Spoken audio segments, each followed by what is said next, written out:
This is the story of the singing sandwich shop. It's me. Hi there. It was 2008 and my wife and I were living in Paris. We were absolutely loving it. We had this little one-bedroom apartment in the Latin Quarter just steps away from Shakespeare and Company, which was cool. And we spent our days seeing all the amazing sights, wandering around the city and taking in the culture. The sandwiches were huge, about 2 feet long, with ingredients so fresh they practically vibrated with flavor. And best of all, the owner made them with these really cool guitar picks. These guitar picks allowed him to layer his ingredients with such precision that every bite was exactly the same. It was love at first bite, but we weren't the only ones who loved it. People would line up down the block to get in and grab a sandwich and a song. And then he took out his guitar pick and started assembling her sandwich just like he did the rest. Which was very nice of her, but it did make me wonder, can you actually break up with someone over a sandwich? As he worked, he started to sing, and as he sang, a smile slowly spread across the woman's face. There was La Vie en Rose by Edith Piaf. Like a lot of restaurants, the singing sandwich shop had its ups and downs, which meant that sometimes JP needed a little extra cash.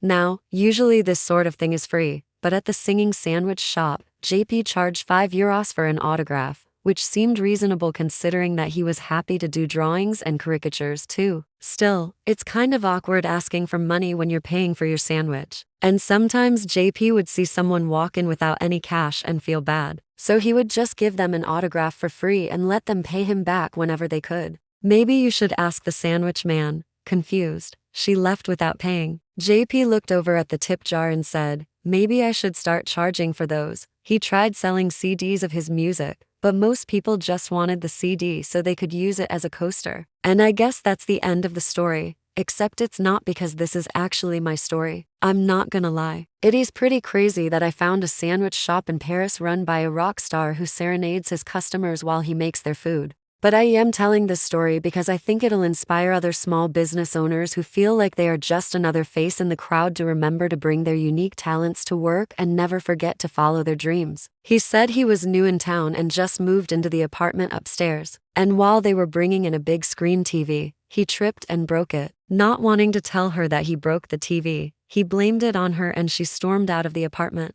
JP gave him an autograph and told him to pay him back whenever he could. Later that night, we heard loud footsteps above our apartment, followed by a crash and then a loud argument. It sounded like it was coming from the apartment above us. He even put a tip jar next to the register, but people seemed uncomfortable putting money in it. And my personal favorite, Bohemian Rhapsody by Queen, which he somehow managed to sing entirely in French. When she paid, she noticed the tip jar and said, "Here, take this." JP asked what she was talking about and she said, "That's for the TV you lent my boyfriend. He said you gave him one for free." JP was totally confused. He had no idea what she was talking about. He had given her a free autograph, but he had never lent her boyfriend a TV. But some of his best songs were originals. One of them was called Guitar Pick Blues, which he wrote after he injured his finger and couldn't play guitar anymore. Another one was called The Sandwich Man, which was about a guy who made a really good sandwich but never got any customers. And another one was about this guy who went into a sandwich shop looking for a date,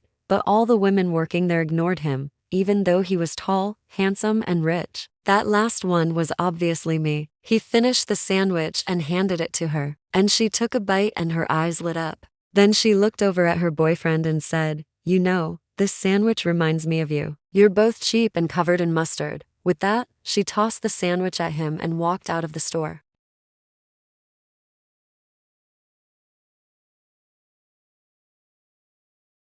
She was arguing with her boyfriend about something and throwing her arms up in the air. That's right, his repertoire wasn't just one song. He had dozens that he knew by heart. So while most sandwich shops are painfully silent, except for the occasional muffled scream from inside the kitchen, the singing sandwich shop was filled with music. As she approached the counter, JP was super friendly and asked if everything was okay. She let out a big sigh and told him that her boyfriend was the worst and that she was breaking up with him. And then she asked if she could have a sandwich without the ham. Well, it turns out that wasn't just a random thought. It was actually the name of the place, the Singing Sandwich Shop. See, the owner's name was Jean-Pierre or JP, and he was an actual rock star. Back in the 70s, he was the lead guitarist for a popular French band. They were kind of like the French Eagles, only cooler because they wore berets. But after touring the world, having lots of fun and maybe doing a little bit of drugs, he came back to Paris and opened up this sandwich shop.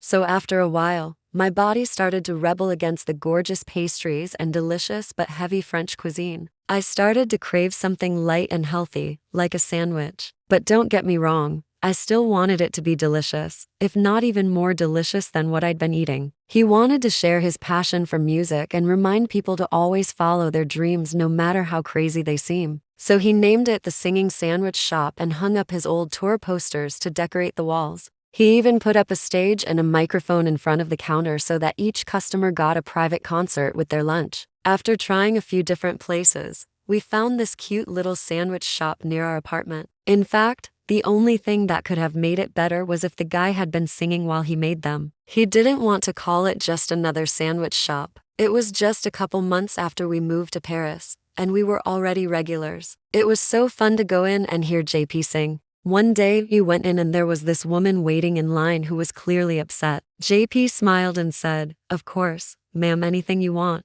My wife and I were dying laughing. My wife being the kind soul that she is felt bad for the guy, so she bought his sandwich and gave it to me. Well, apparently you can. And what's even crazier is that after JP finished singing that woman's sandwich, he continued singing for the rest of the day. There was Love Me Tender by Elvis naturally. Even though JP was a talented musician, running a sandwich shop wasn't exactly a steady gig. So instead, JP did what any reasonable rock star would do. He started charging people for autographs. One day this guy came in who didn't have any cash. As it turns out, it was that same guy who had gotten a free autograph was moving in with his girlfriend. We saw her later that week when she came into the shop to get some lunch. She demanded an explanation, but JP just shrugged and said, "From that day on, the autograph rule was strictly enforced. And if you need help doing that, there are resources available." Okay, thanks. Bye.